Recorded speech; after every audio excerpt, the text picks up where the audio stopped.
Hey, what's going on? This is Ricardo with the Code 7 Podcast Network, and we are about to get started with the Dispatchers Roundtable, and this is going to be round 18. But, as always, a word from our sponsors.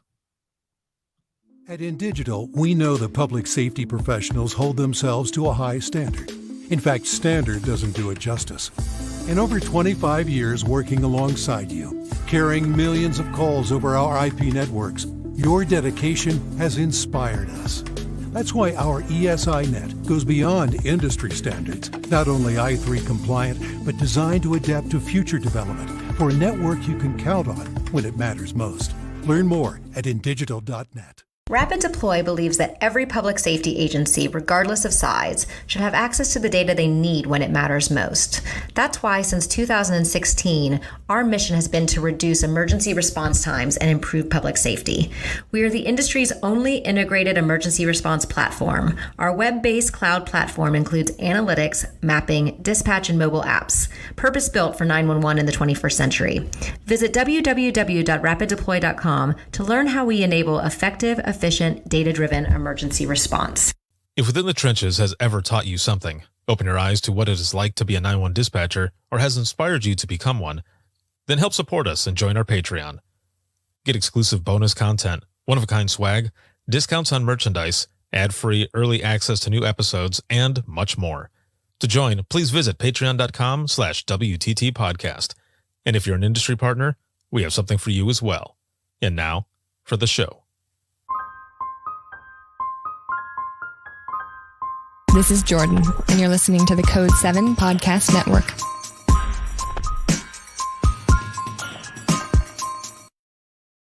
Warning.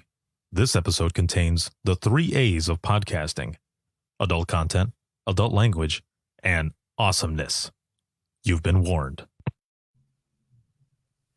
All right. What?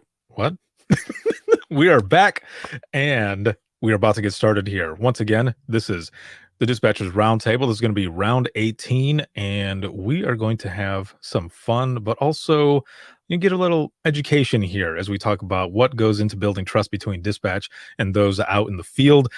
This live broadcast is sponsored by InDigital as well as Rapid Deploy.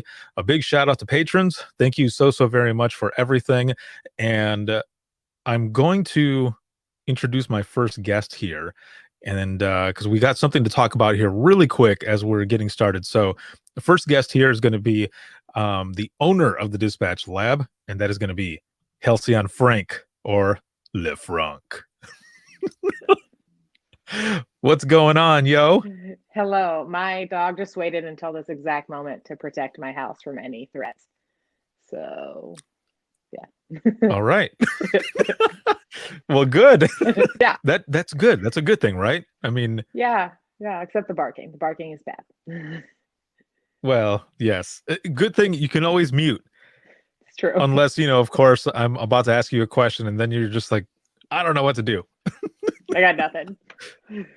So I wanted to bring you on really quick before we bring in our next guest, our next panelist here, because in just 2 weeks, we've got something awesome that's going on, right?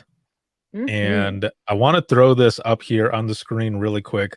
A big shout out to Kansas APCO. We are partnering Within the Trenches Media is partnering up with them so that we can bring their spring conference virtually out to everyone. Registration has been up, and as we're talking here, I want to actually let me pull up their link for that as well. But on April 14th is going to be their conference. It's going to be a whole day jam-packed full of excellent sessions, and our very own Halcyon Frank here, who's with us right now, is going to be going on, and she's going to be the keynote speaker as well as doing a couple other sessions, right? Yes. I have 3 total: keynote, and then I'll have 2 back-to-back right after that. Excellent. And what are some of the what are the other 2 that you're going to be sharing there? So the first one will be my Train Don't Tell, and that'll be just going over different parts of training and making sure that, when we train, we're being engaging and, not just telling people what to do. And then the other one is actually going to be kind of different. It's not what I've done before. It's going to be creativity in the comm center. So morale, changing culture is always a big thing. So we're just going to be looking at different ways to kind of be creative and, kudos boards, bulletin boards, different ideas for kind of stuff like that. And so we'll see how that goes. All right. Excellent. It is going to be awesome. I am very excited to be doing all of this with Kansas APCO and to have you there. And as always, a big shout out to all the sponsors who've made it possible for this to be out there virtually. Just let everyone knows, if you are out of Kansas, it is free for everyone who is out of Kansas. There is, as you can see on the screen, there will be a charge for those who are out of state, and that'll be $25. And it's actually, it's a small price for the amazing education that you're going to end up getting. Plus, all of that money goes to the Kansas APCO chapter for the rest of the conferences and everything that ends up coming up with that. So please make sure to check it out.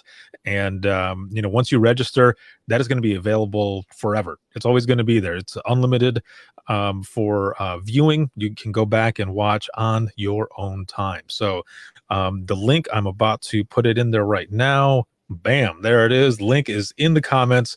Once again, make sure to check it out. This is going to be April 14th, 2021, and this will be for the Kansas APCO Spring 2021 Virtual Conference. It is going to be excellent. You can also check out more by going to ksapco.org. So there it is. Make sure to check it out. 2 weeks. I like to think that I'm priceless, so $25 seems like a bargain. I'm just saying. Right. Yeah. There you go. You can't put a price on me, but if you had to, $25 seems fair. That's pretty good. Yeah. Yeah. So we are about to get started here now, and I want to bring up our next panelist here, and who's going to lend a unique side of this, as well as we're going to be going back and forth on those in the chair and then also those out in the field. So our next guest here, panelist, is going to be Ryan Chambers. He's a training specialist with Rapid Deploy, as well as a fire captain. What's going on? Up? Well, I'm so glad I was able to join you and get back on the show here. Yeah, dude. It's been a while, right? Yeah, I do second, the priceless comment though for Kansas APCO. Like, you think about this industry, $25 is a bargain for anyone, and then you got a caliber speaker as Mrs. Frank over here. Like, you probably should just register 3 or 4 times just to make sure you get the link correctly. True. Register all your friends. Yeah. Yeah, make sure to share all of that out there. Now, I want to I'm going to share this question with everyone who is here, and as always, as you're coming in, and we're getting started here with round 18 of the Dispatchers Roundtable. Please make sure to throw in some reactions, as well as share this broadcast. The more that share, the more that see it, of course, as well as those reactions. And please, throw in some comments on there, because that's how all of this works. We're going to be interactive. And Becky, welcome, watching from the UK. That is excellent. Welcome. And as we're getting started here, because I've noticed that a couple times now, I have not played the intro music for the actual roundtable because we get right into it. So now that all the panelists are here, we're about to get started. Here we go. Ladies and gentlemen, children of all ages, welcome to the Dispatchers Roundtable. All right. There we go. This time I got it in there. Man, the last time, round 17, we were going, and I don't know, we were about 10 or so in when I realized that I didn't put the stupid music on. I thought, next time, for sure. Next time, I'm going to get it. And here we go. We got it. So the main topic, again, I'm going to put the question in there for those who are watching right now live. And then, of course, you'll see it as you're watching this on replay. So I'm going to go ahead and put this in the chat.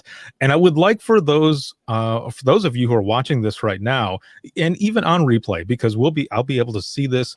And anybody will be able to see it when you go back into those comments. This question, how to respond to it on here. So It says the question is, what goes into building trust between dispatch and those out in the field? Once again, what goes into building trust between dispatch and those out in the field? So that's the question. We're going to be going through this question, this topic, and just going back and forth. And again, for those of you who are watching, please make sure to throw, some of that information into the comments. So I want to start with, we'll go ahead and start with Halcyon. What are your thoughts when you think about this?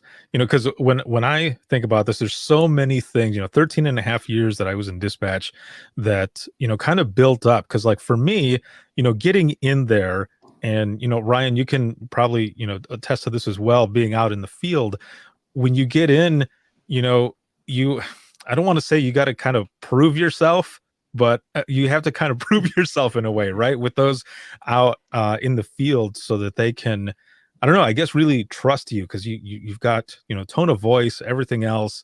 And I remember early on hearing people say, you've got a strong voice and this is just keep going. We'll keep working on it. They would definitely tell me, if something was going on. But for you, Halcyon, what are your thoughts? Like, how do you start out here?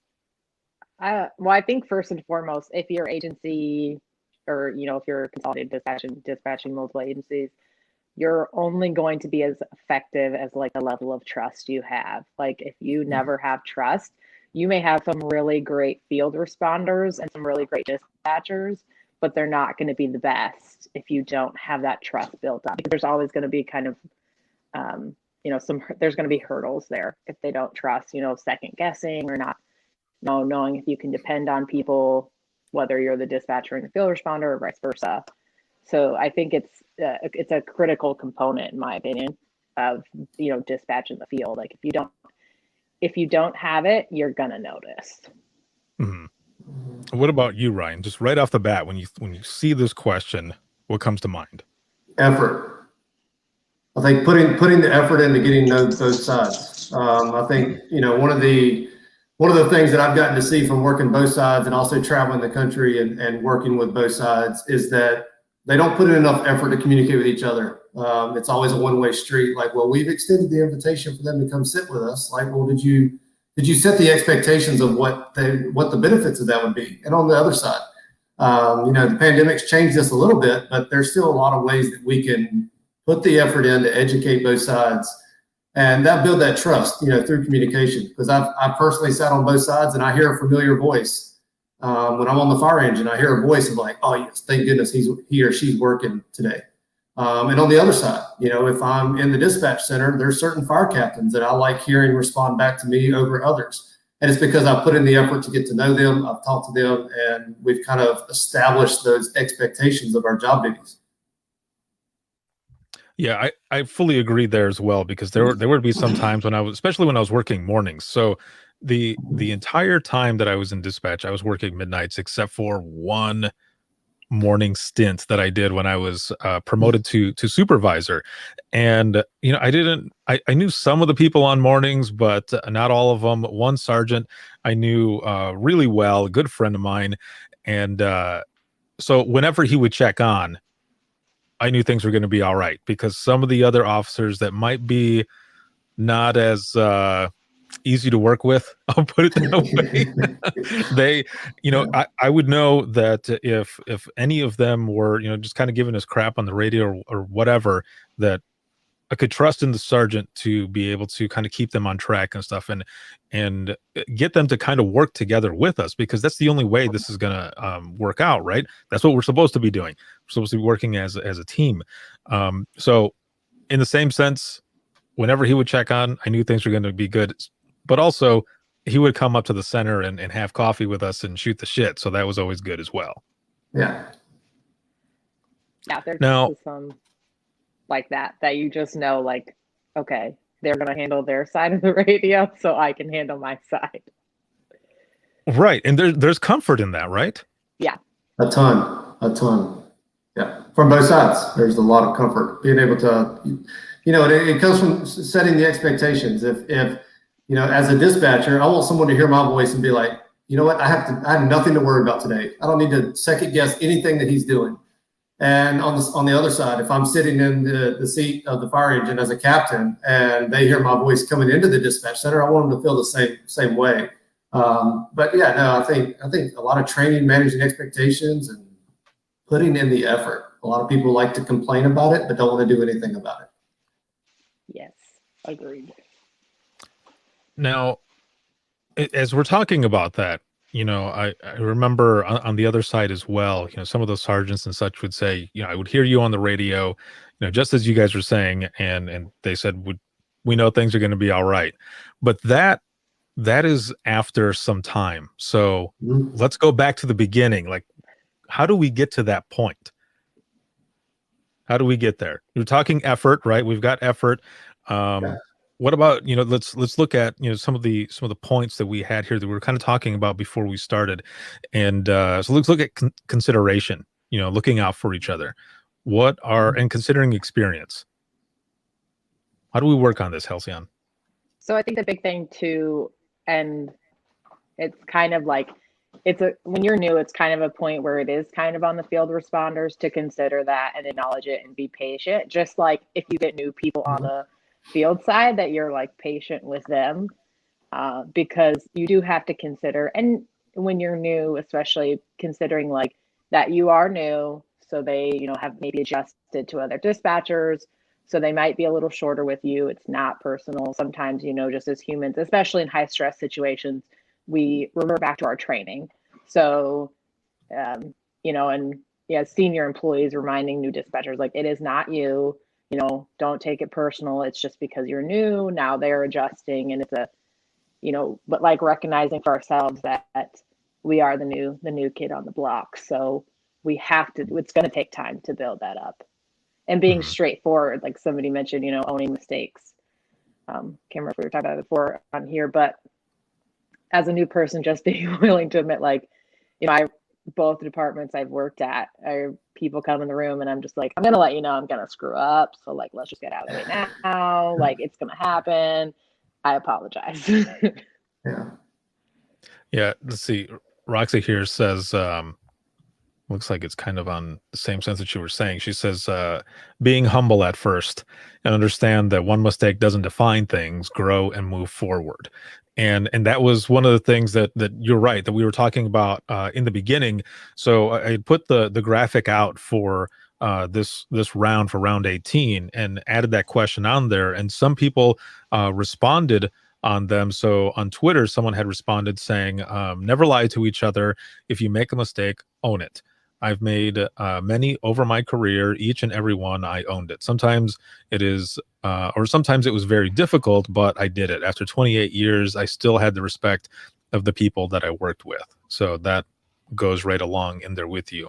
And on your points and what you're saying. How about you, Ryan? No, I think training is like the biggest word, because a lot of times when people are coming into the dispatch center, they've never stepped foot into a law enforcement agency or an EMS base or a fire department. So they have no idea what's going on until they key up in the radio and say, hey, I'm en route. And so understanding what their job duties are through training. But on the flip side, Halcyon, you spot on. Like, part of it, the responsibility also falls on the field units. One of the things that I take pride in my fire department, and I have the backing of a lot of my other ranking officers. If we have another captain, a chief, or a frontline firefighter that complains about dispatch, we ask them, be like, well, do you understand like what they're doing at the time that you're checking en route? There's in the county I live in, there's hundreds of units, even on the fire radio channel. 53, 57 stations, I believe, is what we're having. Like, you're one of like 300 people that could be talking to them at any second. And you could actually be talking at the same second that they're not only talking to another responder, but they're also talking to another caller. So there's a lot of things going on there. And I think setting that stage for training and understanding, is key. And if we have someone who complains, we send them to dispatch. Hey, you just earned 6 hours to sit with the fire dispatcher. And they always come back and they're like, holy hell, I have no idea how they keep up with anything going on. But one of the things that I heard, actually I had another fire captain tell me one time, he's like, dude, some of the calls they take is absolutely insane. Like, I don't know how, like, those people are going through the worst times of their life. Like, it's crazy hectic. And I said, yeah. And the same thing that's going through your mind when you're trying to drive a 40,000-pound truck 60 miles an hour through heavy traffic. Like, you've got 10,000 other things going on at a time too. So if they don't understand or comprehend, or they ask you to repeat, put yourself in their shoes and realize that you guys are handling 1,000 different things and you're trying to have a conversation.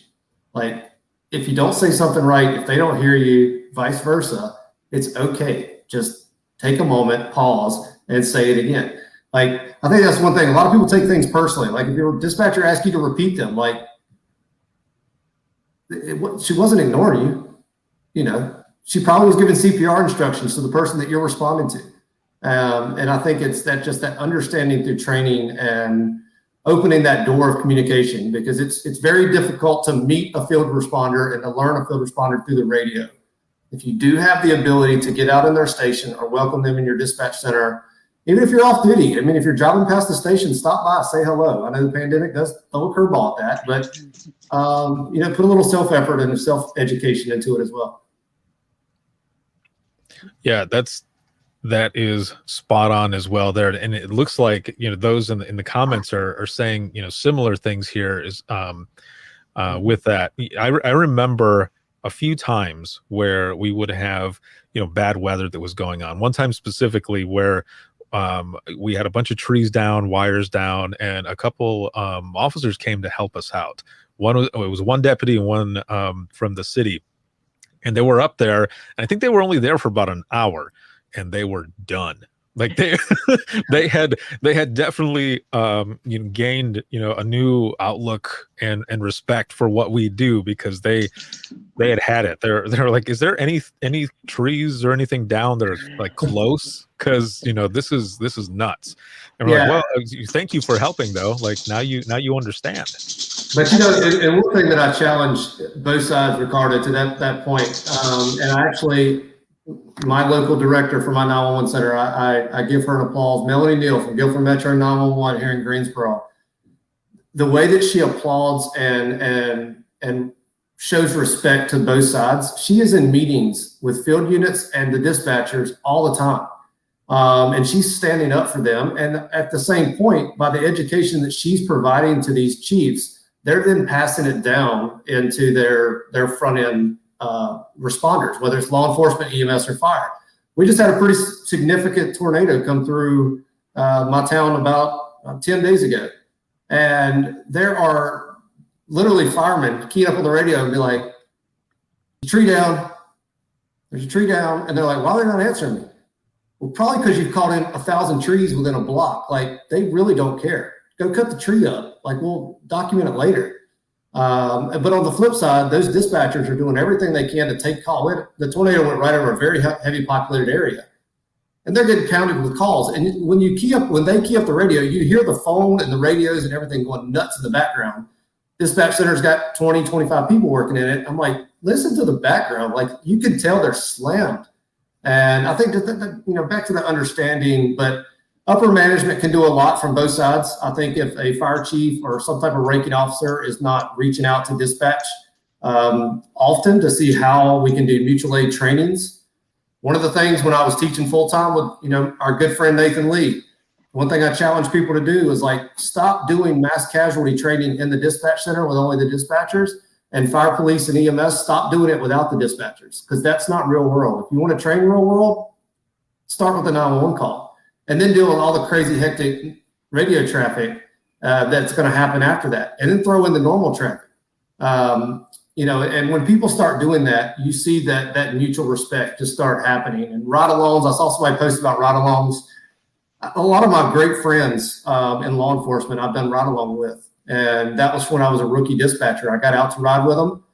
You know, all hell breaks loose. I remember the first ride-along I went, we got in a foot pursuit, and the only thing he said to me is, "Are you coming?" And I was like, all right, well, let's go. And we're running through a cornfield here in eastern Guilford County in North Carolina, and we kept running and running and running. Never caught the guy. He just kind of disappeared in the darkness. But he's one of my best golf buddies now, and we joke about it all the time. I'm like, man, we're really slow. But that bond that I got from just riding with him for 4 to 6 hours is priceless. Man, yeah, I remember doing a lot of those.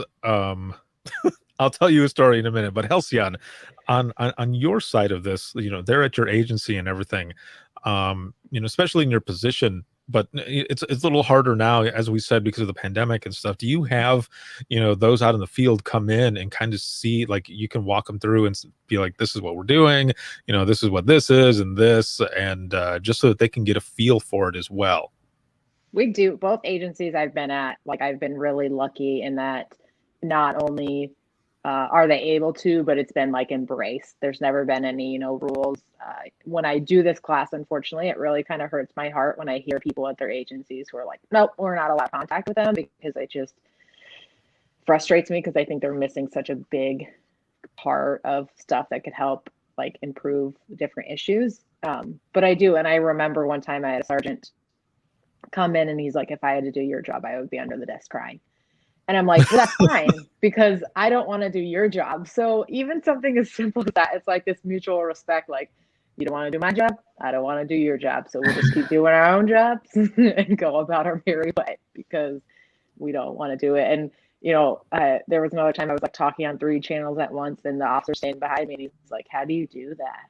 I was like, I don't know. I just do it. And he's like, I don't know how you do that. And I'm like, we had a saying helpful in dispatch where we called it FM. When we would have officers come in and they would ask us, how does that work? How did you do that? We would say, it's FM. And then they'd say, well, okay, what is FM? And I say, it's effing magic. Of course, we'd say it more colorful, Yeah. but we'd say it's effing magic. Like, that's how we do this.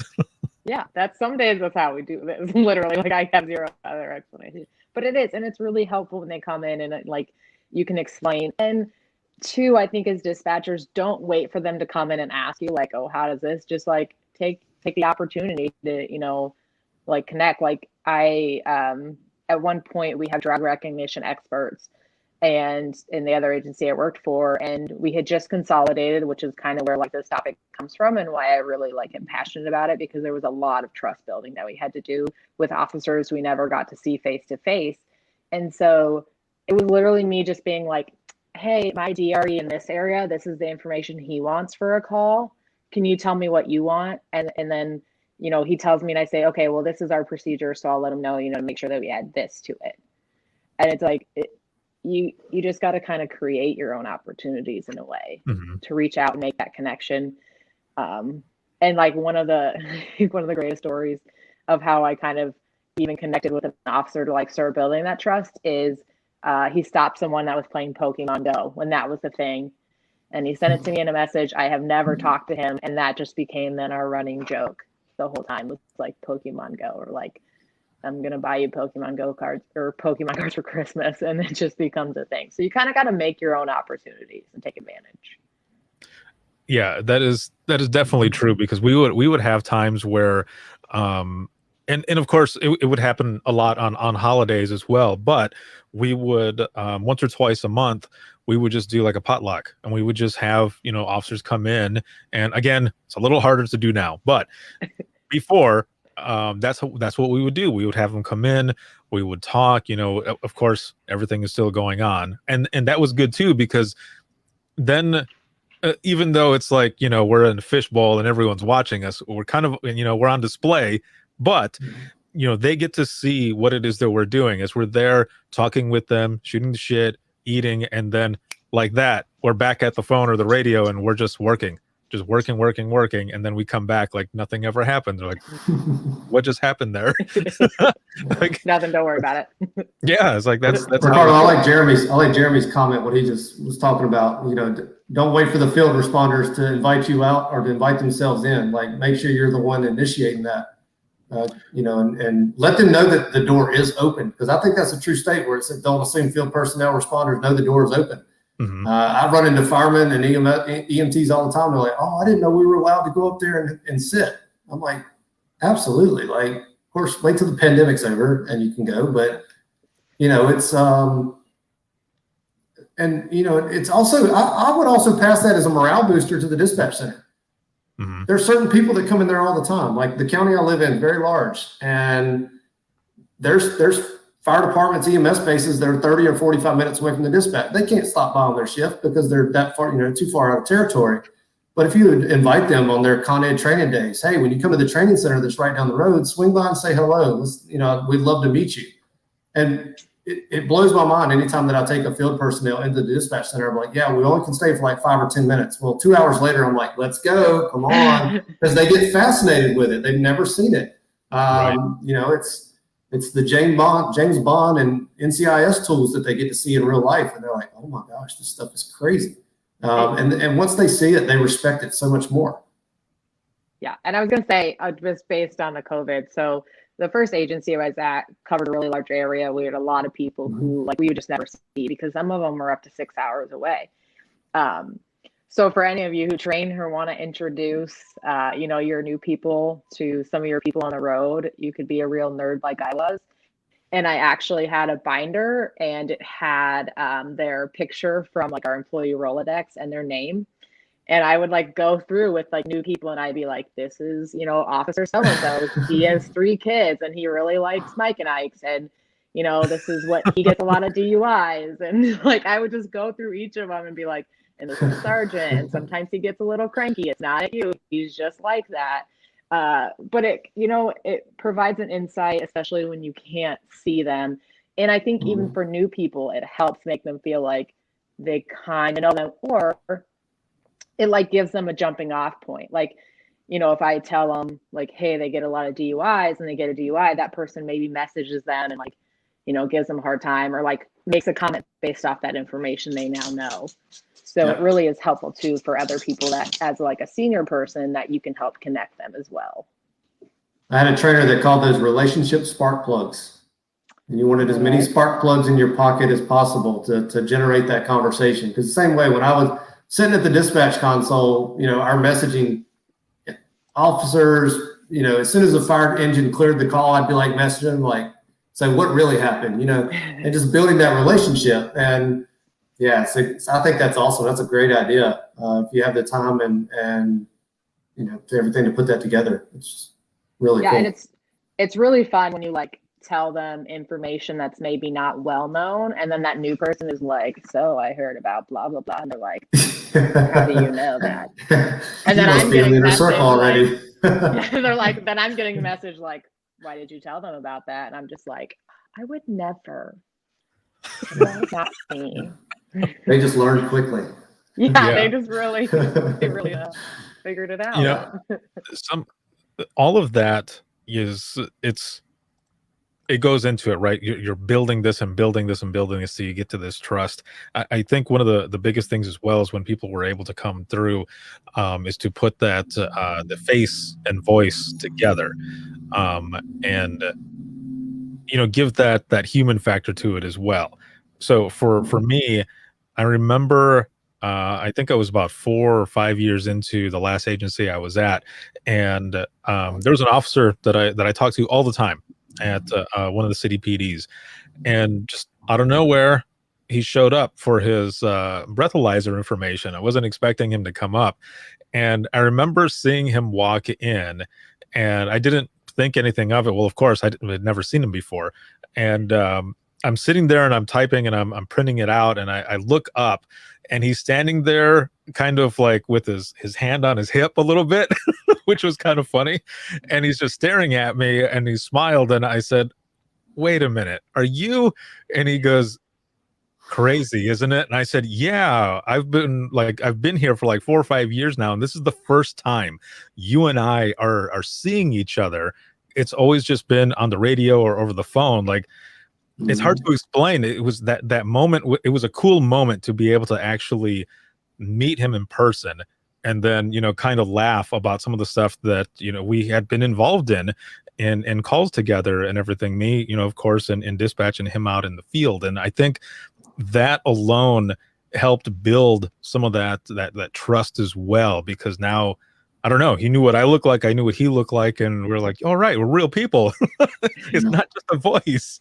There was one of my probably all-time favorite stories was, so one of my officers that was further away, I would joke if you don't listen to me, I'll come up there. like half joking, but then I ended up going up to like kind of his more central like station at one point. Like, I told you if you didn't do it, like I would come up here, and here I am. So then I would use it like on other officers. I'd be like, ask him, I'll come up there. He's like, she'll come up here. Like, I told you. And they love it. I mean, they truly appreciate it. Like, I never heard anything but good things when you get to have that kind of face-to-face contact. And even if it's just a message, it's just a phone call, especially if the norm in your agency has been like not having that communication, or like anybody trying to build trust, I think people would be amazed how much it blows people away when somebody takes that step to build it, like that first step, and they are just more appreciative than you'll ever see them. They're like, nobody's ever asked us that before. Nobody ever, felt like they cared enough. Yeah, and someone here in the comments also said, kind of, building upon that part as well, is our department has tried to implement this for years. Our law enforcement departments want nothing to do with it. It's sad, and it is that does kind of suck. So on that other side, being out there in the field, Ryan, how do you? I mean, how can you approach this? For those agencies that really just they're not really interested. They don't want to do that. How do you jump in? Just jump right in, right? Yeah. So you put me on a little bit of my soapbox here, and it comes into the message that a lot of agencies have been sharing for the purpose of reclassification. Is if you want to treat me like a secretary, expect secretarial results. If you want me to be equal playing field and provide you public safety or first responder results, treat me like a first responder. Put that on a t-shirt. Yes. And so, the one thing, and I don't mind challenging people when I'm talking to them, is if I talk, especially law enforcement, no pun intended between fire and law, I drop donuts by the substations all the time. But when I'm talking to these folks and I'm talking to them about dispatch, they're like, oh, they're just answering the phone. I'm like, okay, well, this is what I want you to do. When you get off duty tonight, I want you to go home and I want to look at your wife or your husband in the face and be like, that if I get shot and I got 30 seconds to live, the only person I got a chance to call help is my secretary. Don't say dispatcher, say secretary. And see what they say. See if they're okay with you going to work tomorrow. And they're going to be like, you need to find another job. And if that doesn't put that level of importance up of understanding what both sides do, like if someone doesn't understand and buy into that, you're facing a challenge. But at that point, I would focus on relationships. Build a relationship when you're on with the individual officers, and empower them. Let them know that they're welcome. It doesn't take a captain or a sergeant to say, "Hey, go to the dispatch center." Put in that effort to say, "Hey, love to meet you. Love to stop by sometime if you're in the area." A lot of dispatch centers are close to courthouse, jails, whatever it might be. If you're dropping somebody off, swing by and say hello. It'll take 30 seconds. And you'll be surprised on just like Jeremy said earlier in the comments, just by opening that door will be that spark plug to kind of maybe bypass a little bit of that admin block that's going to be there. But somebody's been doing it the same way for 20 years. It's hard for them to change. But if you start getting into the frontline, either the frontline early dispatchers or the rookies out in the field, they're going to be the sergeants and lieutenants in 20 years. And hopefully they're the ones that are changing that culture. As they get promoted, they're going to remember that time that they got to understand the dispatch center and what they, what their dispatcher did from day to day. And if all else fails, just remind them, dispatch usually has snacks. Like, we're usually the ones with food. So you can like not stop by if you want to, but I'm just saying, if you want snacks, I my favorite part when they would come, when I was dispatching, they would try to come to the door, and we had two separate security doors. You had to card in one door, and then you get to the second one. Well, if you didn't card right, it would lock you between them. And they're like, well, we'll get to you when we can. We're really busy. And and then they would sit there and they're like, why is that door so complicated? I just try to look at them and be like, and they let you carry a gun. That's funny. Just swipe your card and you're welcome in. So That's hilarious. And it looks like everyone is agreeing with you, Halcyon, is that Yeah. Peggy here says, right, we have Snacks. the best snacks. Becky says snacks always wins, and Roxy says a whole crate of snacks and coffee. So yeah, you know, those are, it's funny because those are little things, right? And it's true that the little things are the things that are usually the biggest ones. And just in that little bit, that those little snacks, whatever, they come in, you just strike a conversation and you start learning about each other. You know, I mentioned earlier that, you know, kind of had a story with the ride along and such. And what happened on that ride along, I think really it helped with that canine officer that I was with, because he learned a lot more about me. I was with him all day. And I remember when we got into his cruiser, he started showing me where every weapon was. And he goes, you know, my shotgun's here. I've got my old pistola, the way he said it, right here. And I've got this and this and this. And I'm sitting there and I'm like, oh, all right, cool. Because I thought, is he just kind of like showing off to me or whatever? And I kind of jokingly said that to him. And he goes, no, if something goes south, you're my only backup right here, right now. So I want to make sure that you know how to save me. And I said, you got it, man. Like, I'm there for you. I'm there. Yeah. And, you know, it went on like that. You know, we pulled somebody over and I was outside of the car and of the cruiser, and on the other side, he's like, watch my back. I'm like, I'm watching your back. And everything he wanted me to do, like I was doing it. And that was just one more thing that was building that. Of course, he kept me, you know, safe and all. But if something did go south, I was going to be the one that was there to, you know, help him out the best way that I could. But that alone, you know, from that time on, every time he would call up, he said, what's up, Ricardo? What's going on? And it was just one of those things that helped build that trust. So when he was on the radio, he was doing a track and I was on the radio, you could just tell in his voice that he was confident that, you know, I knew what I was doing, and I would make sure to either get him help if he needed it or just make sure that he was safe in any way. Yeah, one of my go ahead. Sorry. I was just say, I remember one of the first kind of after we had gone through some consolidation, when an officer called and he was like, you know, you can put me off duty. And I'm like, must be nice to get to go home. And he was like, you know, you could just feel like his face through the phone, kind of like, I don't know what to say. Because, and then I found out later, he's like, that's the first time that someone had joked with me from dispatch. So like when all else fails, like be human, like they're human too. Sometimes I remember the first time I met one of them after that, like he had this really deep voice and I was like, yeah, I thought you were like 6 inches taller. And like, it really, that's all it takes is like just breaking the ice. It's really simple. Sometimes I think we overthink it, but it's little actions day after day, showing that you're human and they're human and you're doing your best and you recognize that they're doing their best. Exactly. Yeah, you talk about icebreakers. I was doing a ride along once and I'd probably been dispatching for about a year or so. And I was going from doing the county sheriff's office to the city police, which was it was crazy. And it was one of the trainings that I struggled with because of the amount of radio traffic and everything. And I remember jokingly, I was doing a ride along. We were in a downtown district and the guy he called in everything across the radio. And I looked over at his NBC and I'm like, is your battery dead? And he's like, no, what are you talking about? I'm like, just type in the 27 number and you're going to get everything that they're doing now. And he's like, well, I wonder why it took so long. I'm like, because you and 30 other people are asking the same question. I'm like, type it in there. And she's like, nobody ever showed me how to use that thing. I'm like, well, it's not there for Netflix at night. Like, type it in. Like, it's super simple.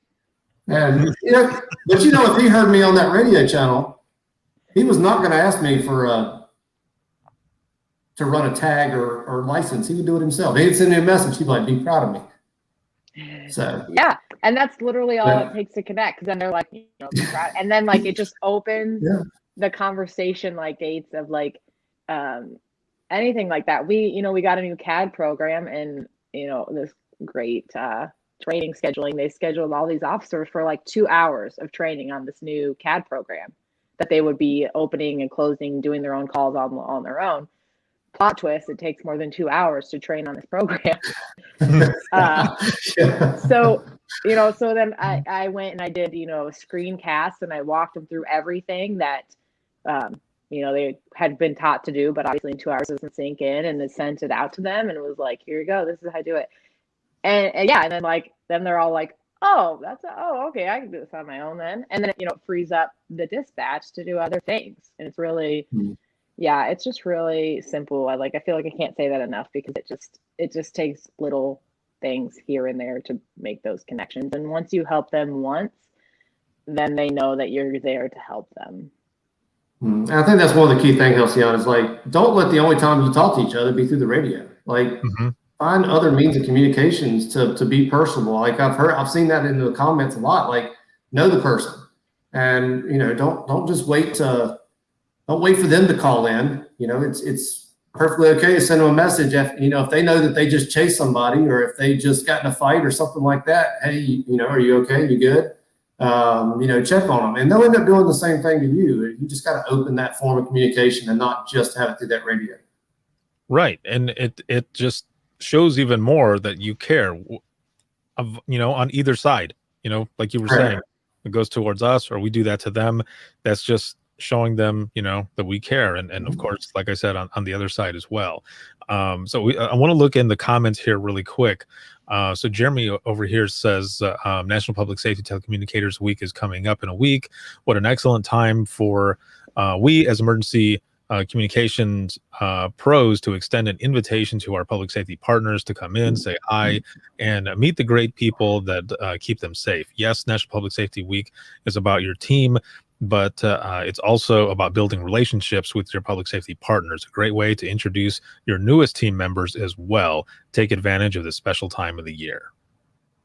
Yep, and how many people, or who knows that next week is National Public Safety Telecommunicator Week? Dispatchers only. It's not on their calendar. And I challenge admin in a dispatch center. Let people know in your county, in your state. Let your chiefs know. Hey, it's National Telecommunicator Week. You got Firefighters Day. You got Law Enforcement Appreciation Week. You got all these other things that we all celebrate. Let's get this included. And a lot of times it just takes a simple email or a phone call over to one of those chiefs, and they're like, oh, well, what can we do to recognize them? And again, that's opening another door of communication. Right. Go ahead. Sorry. No, I was just gonna say, right, exactly.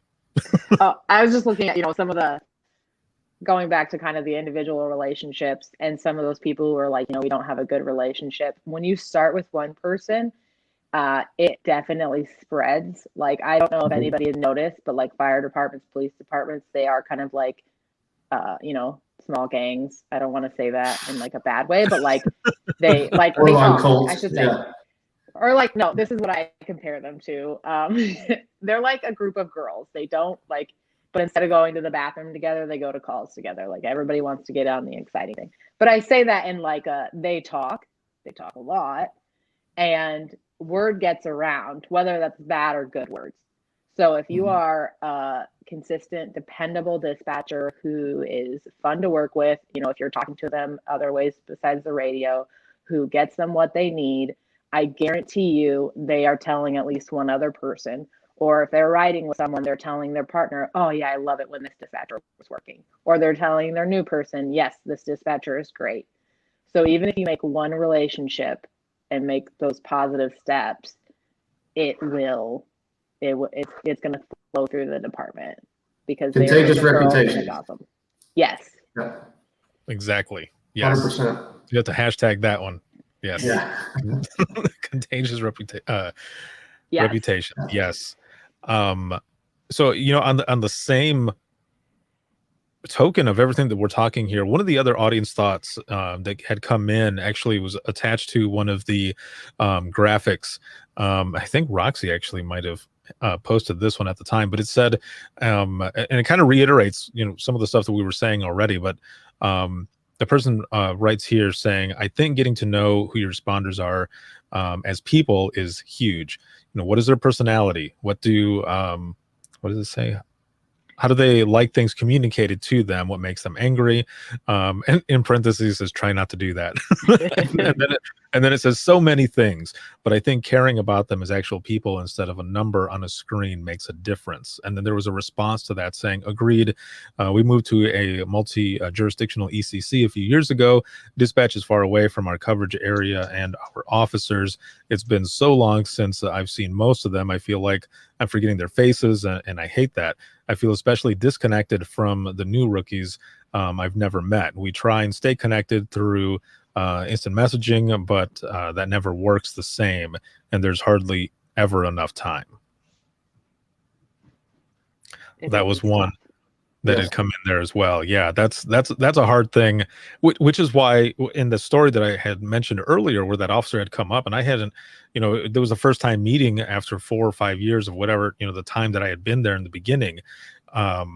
They're way out. Like, our center is in the middle of nowhere. Like, you can't really find it, and which is good, in a sense, but when you're trying to kind of build these relationships, and some officers going out there, some of them know, but this one specific officer, his department is way on the other side of the county, so for him to come up was really big, and it meant a lot. It was cool for that person to be up there, and then us kind of connect that way. Now we're talking about communication, and as we're continuing with this question, there was some of the points that we had that we're talking about, we got from Halcyon, actually, is these 3 C's of building trust.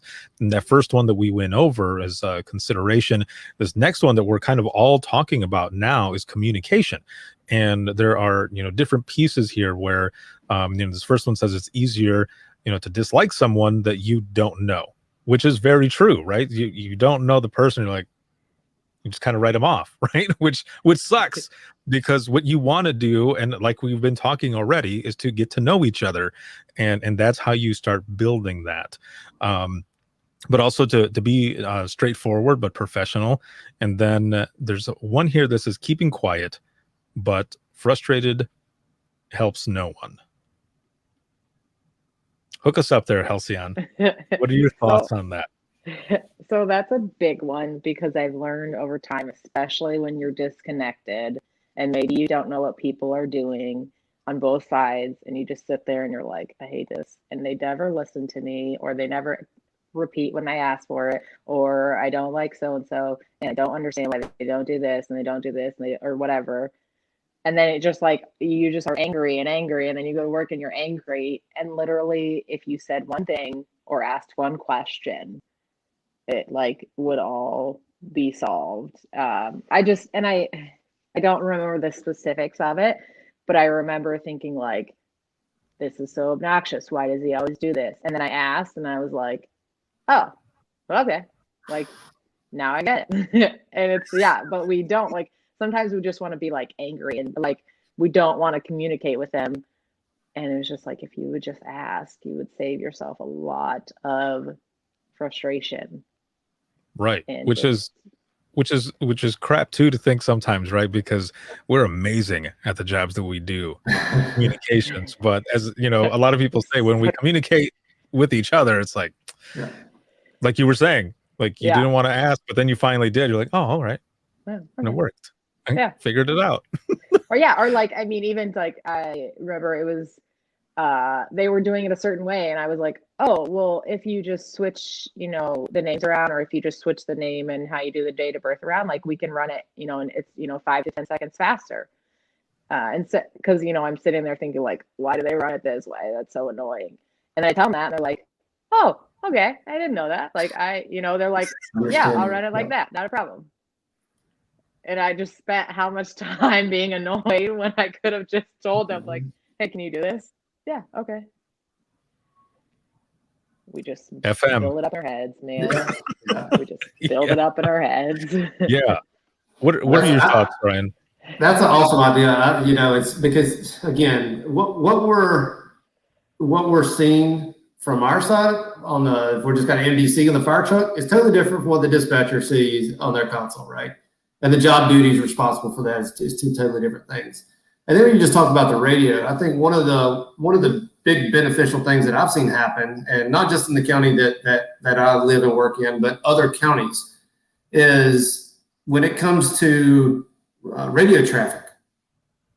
Probably one of the most frustrating things is when a dispatcher has to repeat themselves, or they say something and we're like, it's kind of like dispatching a fire truck to the car on fire, and they ask you what's the vehicle description. Like, you want to be like, stupid. Like, I still say that when I'm in the fire engine. They're like, what kind of car we're looking for? Probably the one with smoke coming out the hood. Like, it's not going to be hard when we do see it. But we would also invite the dispatch center out to the stations to offer like continuing ed for radio traffic. And allow maybe a training officer or a supervisor or even the rookie. You sit there in front of a room full of firemen that they're only training of a radio, and this goes for cops and EMTs too. The only time they've been trained on how to use a radio is when they were riding with their FTO and they just heard them talk on the radio. They've never been through any formalized training. And so for that opportunity to get in front of them and actually give them training, everyone in public safety is desperate for training. If they say they're not, they're lying. We love doing training. We love practicing. We love scenarios. And if you have the ability to get out there and do that, like that's just like Halcyon said, don't complain about the problem. Get out there and try to fix it or find out why the problem persists. And if radio traffic is one of your frustrations, offer to come out and do some training on, hey, you say this on this channel, on this channel, and just never talk on this channel. Just go ahead and lay that out there.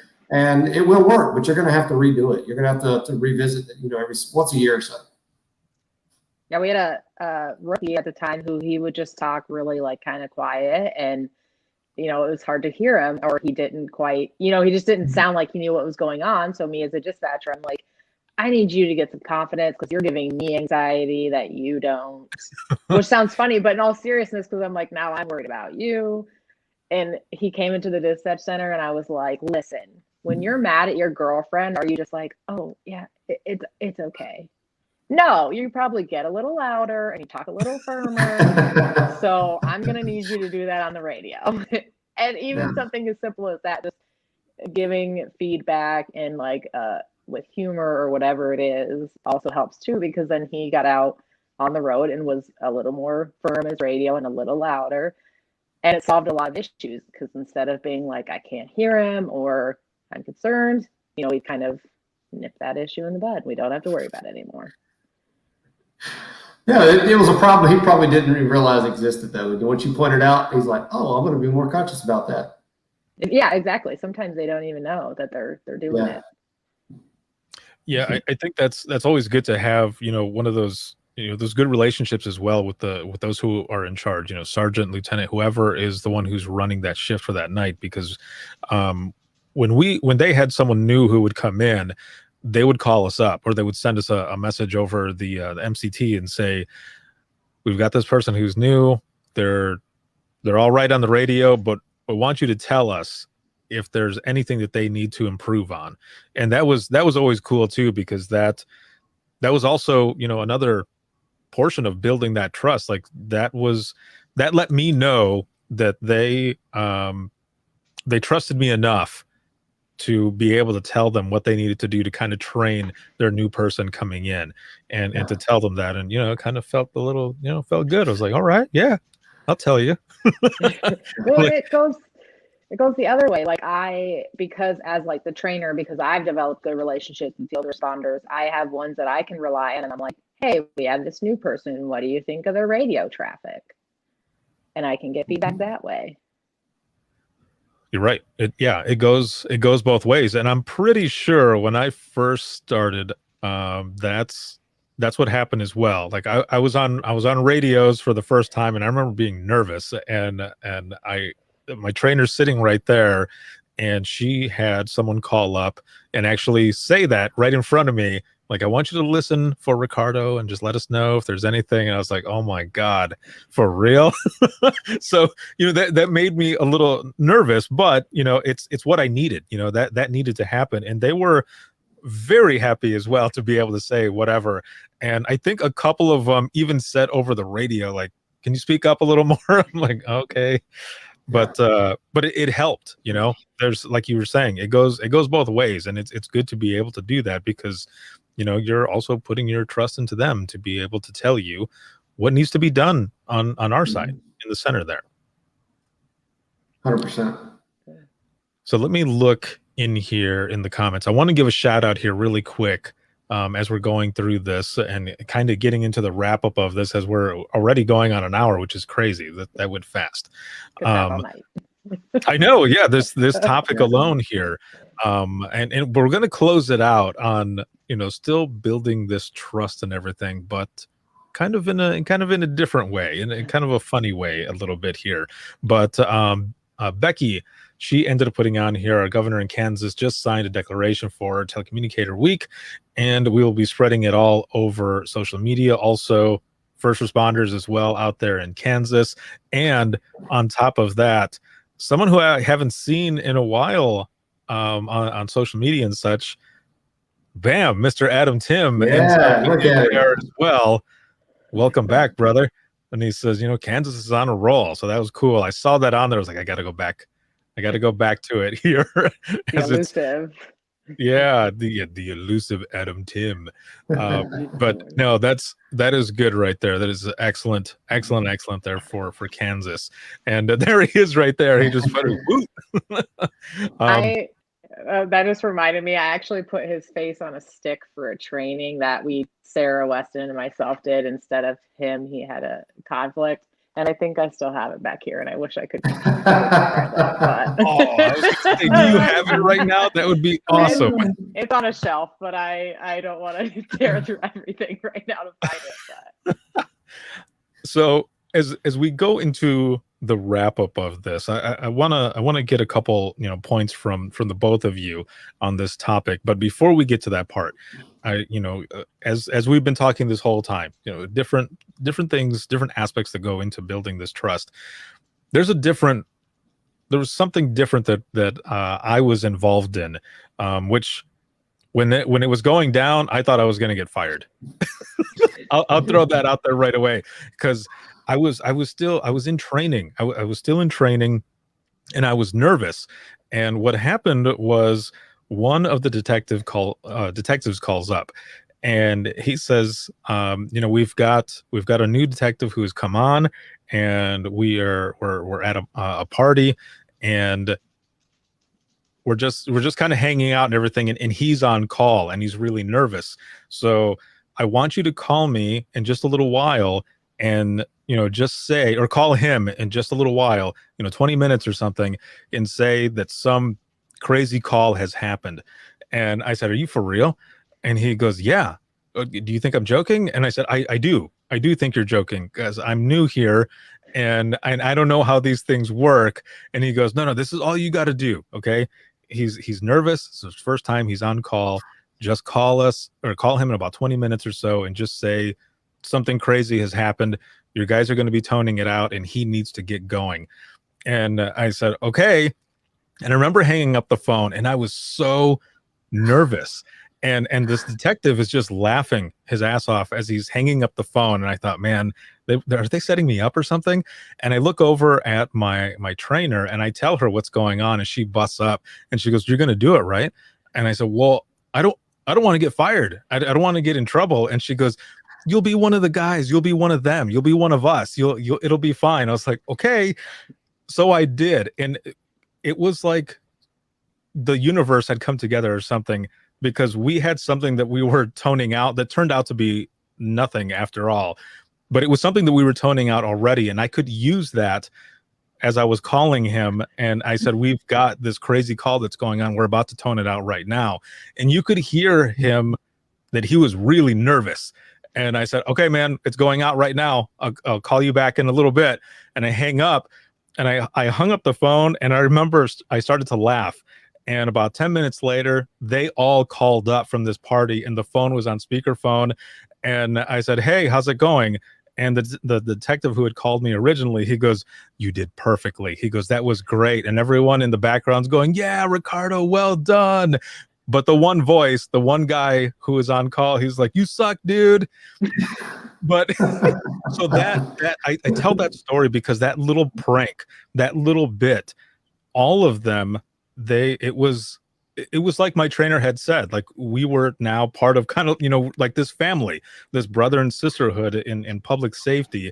And it was building that trust in that sense in a funny way.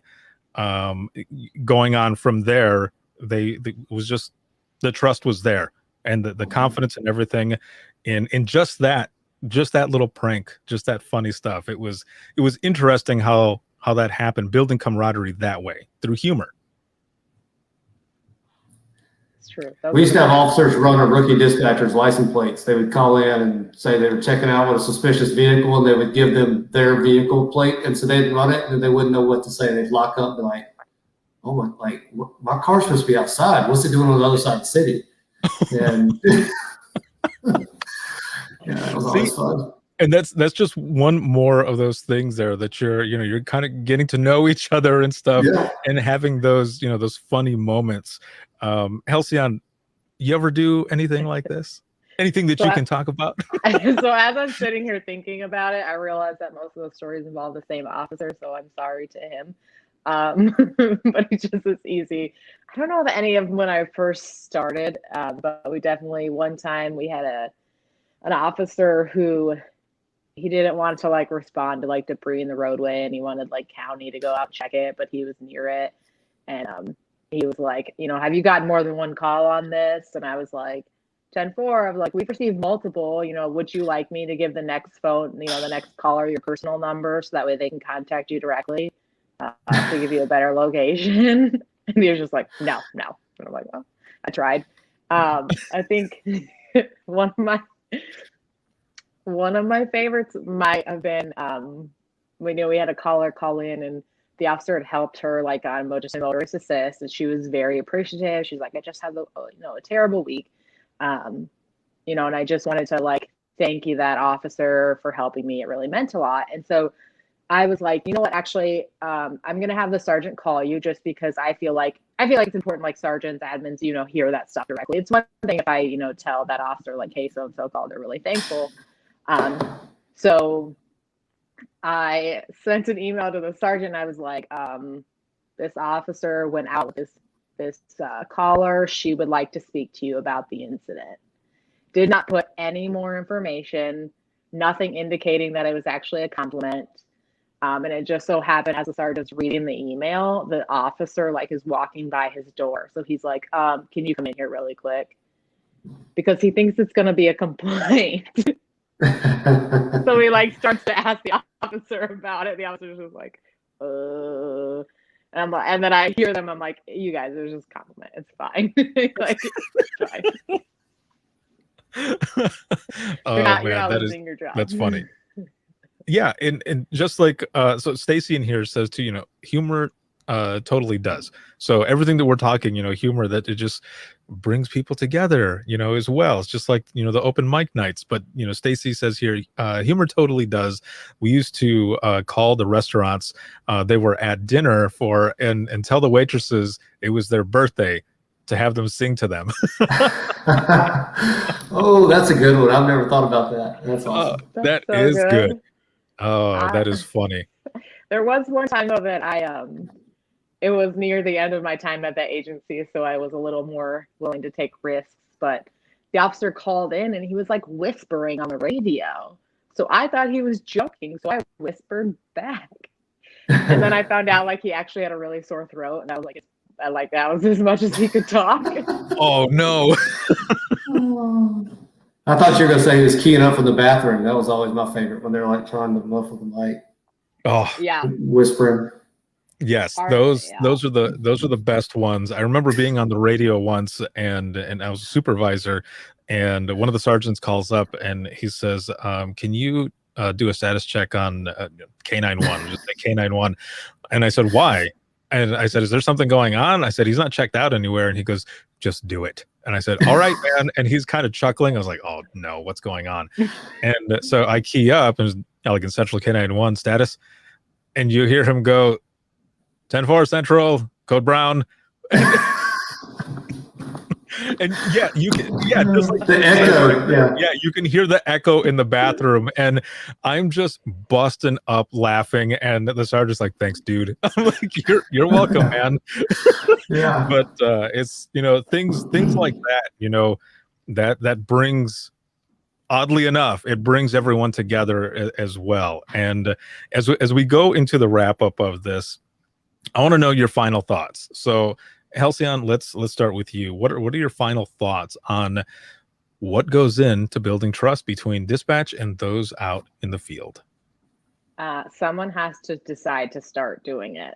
So, be the one to make that decision, to make the effort and try to make do the communication. Because sometimes I think we think like, well, we need to build trust and they should be talking and they should be doing this. And sometimes we just have to take initiative and be the one to step up and do it. And so somebody has to do it. And so that somebody, there's no reason it can't be you. So that would be my big thing. Like, somebody has to make the decision to build the trust. It's not going to happen on its own.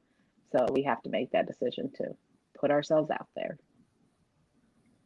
Awesome. What about you, Ryan? Well, most dangerous phrase in public safety. That's the way we've always done it. And I think if you complain about something and don't put the effort in to solve it, you're pointing the finger right back at yourself. So, like Halcyon said, put in the effort. Be a positive reason for change. And what I've talked about in the past, Halcyon, you pointed out earlier. I said it once. Somebody picked it up in a conference. When you're talking about being the reason someone trusts 911, that's not just for callers.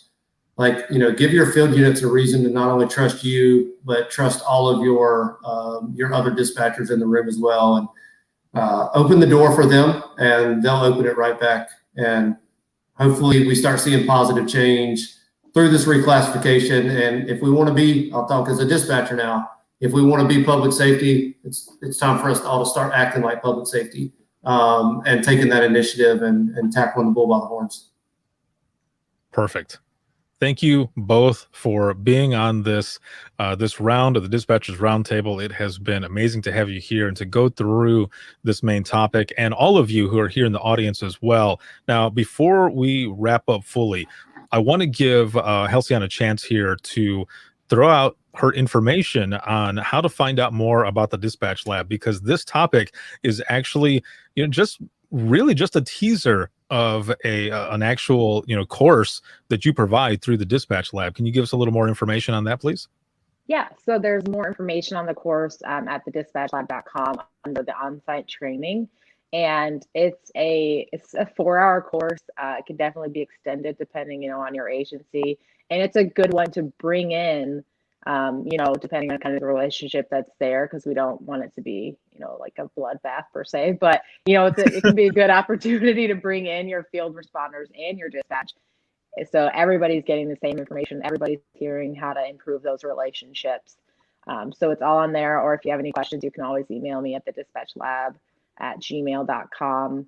It really is, if you couldn't tell, I feel like Ryan and I could both just get on soapboxes and go all day on this topic, but it really is one of kind of like my personal passion areas, so it's one I love to teach. Perfect. Thank you so much again. And just as she said, make sure to check her out, dispatchlab.com there. And this is an excellent course. I got to actually sit in on an hour-long version of this at Cal Nina. What was that, a year ago? Yeah. A little more than a year ago now. Pre-COVID. Yeah, pre-COVID. It was right before everything got shut down and stuff. But it was an excellent session. And just make sure to get out there and check out this course. It's one that you don't want to miss. And let's see, Becky here says we can't wait right here to have Halcyon Lee at our conference coming April 14th in Kansas, virtually. It's going to be awesome. Again, make sure that all of you check it out. And it's going to be a good one. Now, I do want to show one last thing here, and this is just going to be for next week. So, same time, same place, round 19 of the Dispatchers Roundtable, April 7th, 8 p.m. Eastern on Facebook, as well as Twitter and YouTube.